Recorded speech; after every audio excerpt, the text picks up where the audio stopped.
Hi, Eddie Murray, former Detroit Lion. Make sure you watch Mike on Mike on YouTube.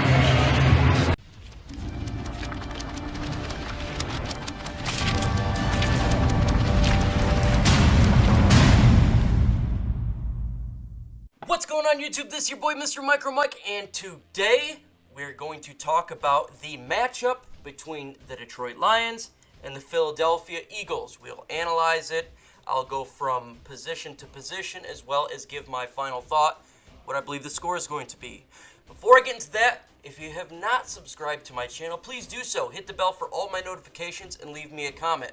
If you're new to my channel, I do Detroit Lions content every single day. We do live shows Tuesday and Thursday nights, 8 p.m. Eastern Time, as well as I do live play-by-play on game day when it comes to the Detroit Lions and whoever they play. So if you're a fan from the Philadelphia Eagles or another team who the Lions play, jump on my channel and you will hear play-by-play from me as well as hear the audio of the game if you have the inability to watch it. Let's go and jump into the matchups right now. Let's go to the quarterback position. The Philadelphia Eagles have Carson Wentz. He has 53 completions for 544 yards, 4 touchdowns, 2 interceptions. So far for the Eagles, they are 1-1. And under Carson Wentz, he had an amazing game when he was connecting with DeSean Jackson week 1 against the Redskins, but had more of a down game this last week because of due to injuries, I believe, on their offense. DeSean Jackson got injured as well as Alshon Jeffries, and it hurt their team, and it hurt him as well. It's hard for a quarterback to be passing to their wide receivers. That's not their number 1 and number 2. I think Carson Wentz has a very great ability to escape out of the pocket, pass the ball. He is a very good quarterback in this league. I think down season is due to the fact of the injuries sustained with the offensive weapons, but he just has not got to that form where he was a couple years ago where he was near MVP candidate for the NFL. I think he's a really good quarterback. I think it's going to be a problem for my team, the Detroit Lions, and we have to make sure to keep an eye on this guy because, hey, he can do it on the ground with his feet, he's got a good arm, and he can beat you down range. So for him, when it comes to a matchup for the Lions, it's going to be an issue. He is a good quarterback. Now we have the Detroit Lions with quarterback Matthew Stafford, and his stats is as follows. 49 completions, 630 yards, 5 touchdowns, 2 interceptions. He's had 3 sacks. Now, we know with quarterback Matthew Stafford, he's got the big arm ability. He can throw it down range. He has a very healthy offense. All the players are healthy on this team, and he has the ability to get it to them. However, he also has that ability to make a bunk throw here and there, causing an interception. When it comes to Matthew Stafford, if you give him time in the pocket, he can hurt you. The offensive line for the Lions, though, has been great one week and not so great the another week. So it's an iffy position. He is as well as a really good quarterback, and he can tear up defenses. When it comes to quarterback Wentz and Matthew Stafford, I give the edge to no one. I give this even. And the reason I'm giving this even is it's because it's on the road. If this was going to be all weapons for Carson Wentz, I would give him the edge due to that factor. But the crowd noise is going to be a factor for the Lions offense. It'll be a factor for Matthew Stafford. So edge equal. Let's jump to the running game. Let's start with the Philadelphia Eagles. Philadelphia Eagles have a really good running back who actually played for the Chicago Bears in Jordan Howard. He has 14 attempts for 62 yards. That's not in great numbers. However, we know from playing Chicago that Howard can break out at any moment. He's a bruiser as well as he is very agile in the pocket. He has the ability to stay on his feet and hurt a defense.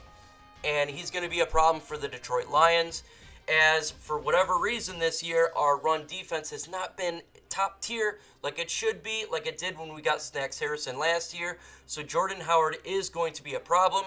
And obviously they got Darren Sproles, or the old man in Darren Sproles is very agile, he's very fast, and you get him in the open field, it's going to be a problem.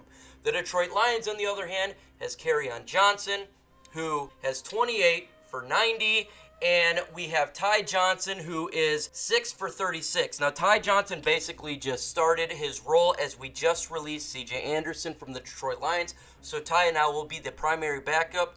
to Kerryon Johnson, who Kerryon Johnson is a very good running back. He's explosive. He can beat you with his patience. He can catch the ball, and you put him in a screen pass, and he can take it to the length.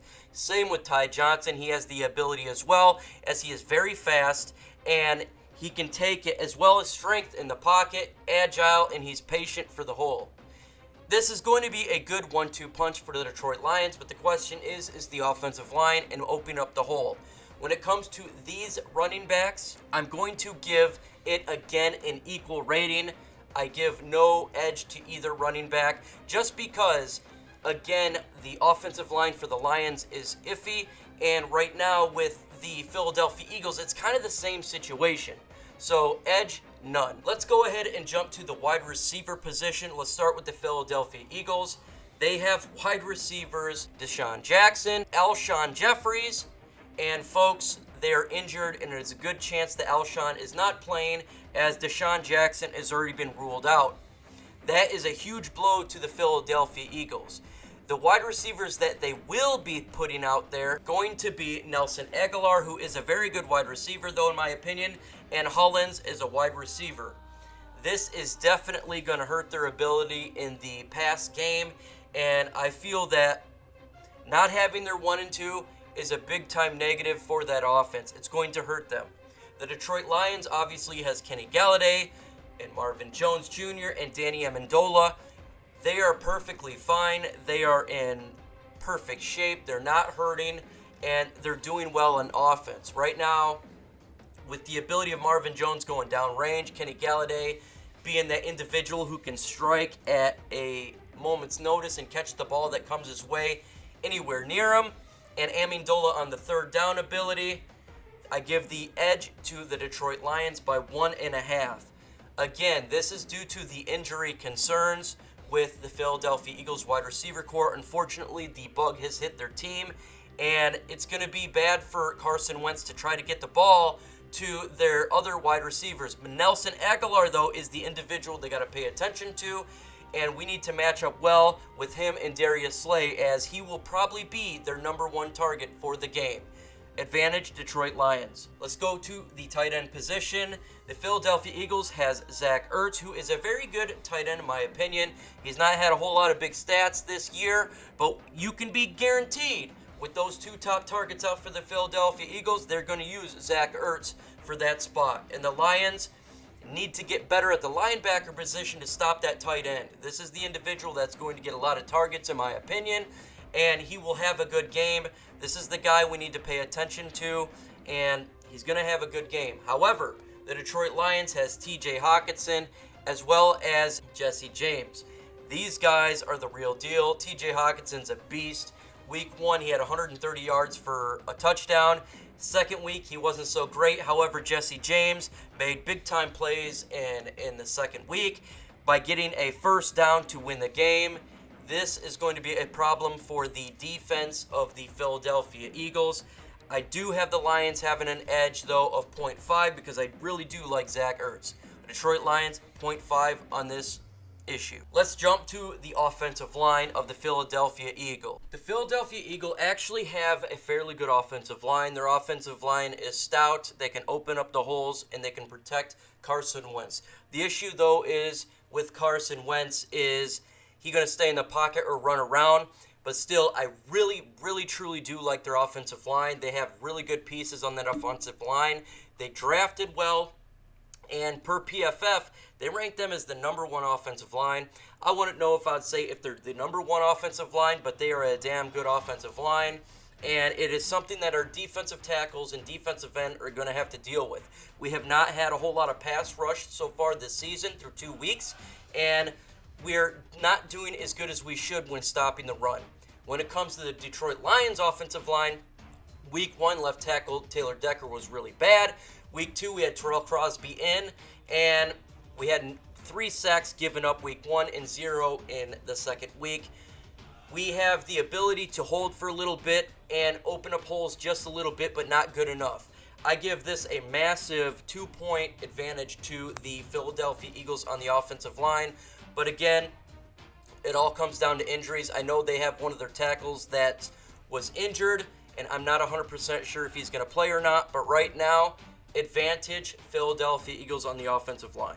When it comes to the defensive line of the Philadelphia Eagles, this is something that the Detroit Lions fans, such as myself, are very familiar with. They have Jim Schwartz as a defensive coordinator. They utilize a lot of that wide nine. They like to spread them out a little bit and attack the quarterback and use a lot of blitz. I expect this to happen. However, their standout player, Fletcher Cox, is a little banged up. Not 100% sure if he's going to go or not. We shall see.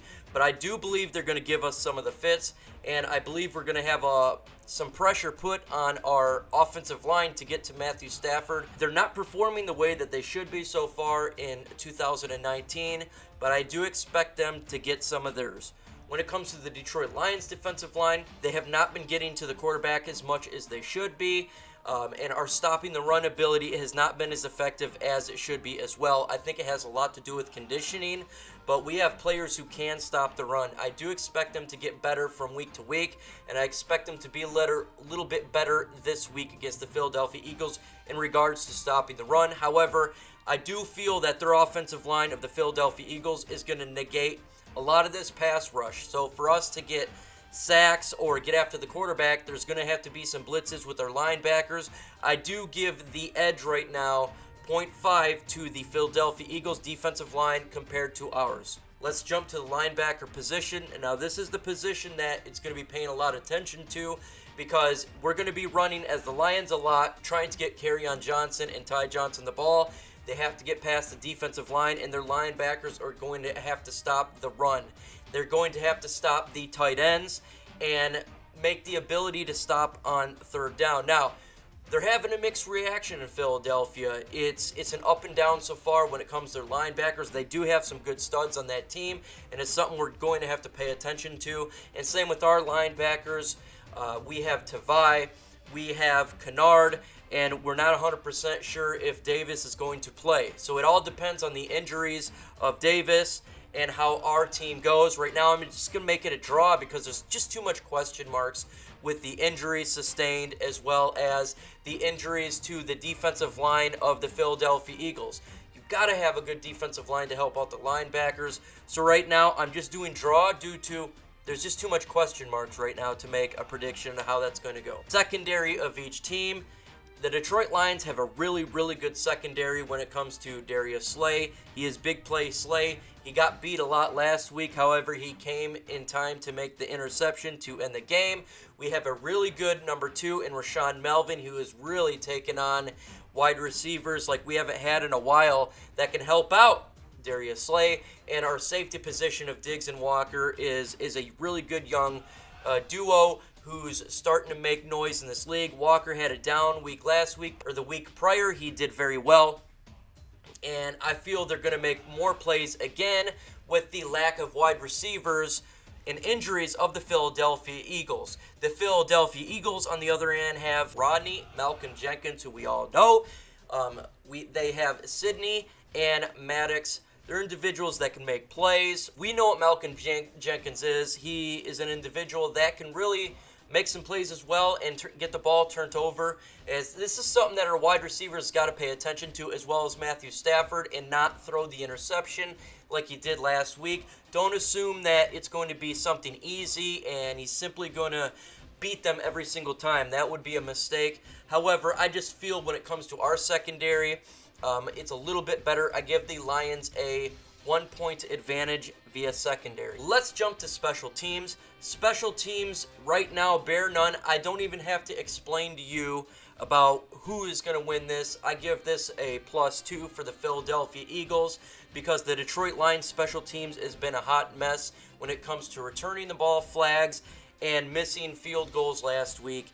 Right now, we have a huge time mess on the special teams, and the Philadelphia Eagles is not near the mess that we are in. Darren Sproles can be utilized in punt returns as well as Miles Sanders as kick returns.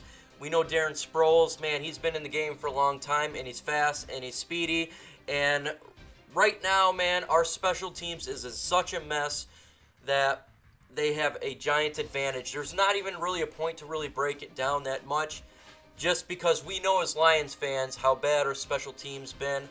and I do give them a 2-point advantage until we can show ourselves to be much better in special teams. Let's jump to coaching. I'm going to give the Philadelphia Eagles a 0.5 advantage when it comes to coaching. Right now, our head coach, Matt Patricia, has made some mistakes when it comes to time management over the past couple of games, even though he did get a lot better, I believe, in this last game. And our offensive coordinator has done a really good job on making plays on offense. And so I'm very happy with what I've seen with Darrell Bevell, but I'm still going to give the advantage to the Philadelphia Eagles because they have a head coach that is doing better when it comes to time management. Doug Peterson, he's been around a while. He's been to the big games, so I do give him the edge in that factor. Obviously, let's jump to a hometown advantage. That's definitely the Philadelphia Eagles and the 12th man of their fans. Their fans are loud. Their fans are rowdy. Their fans are going to make it really hard on the Lions offense to get the plays called. And it's going to be a tough game. The Philadelphia Eagles is always tough to play, and it's never easy to play at their stadium at all, period. We know that. They're hardcore fans over there. When it comes to prediction, before the injuries, I was going to have the Philadelphia win the game. However, when it comes to the injuries, them losing their number 1 and number 2 wide receiver, possible injuries to Cox, they have a lot of injuries going on over in that whole team. I'm going to have the Lions to win this one in a squeaker, 23-21, Detroit Lions.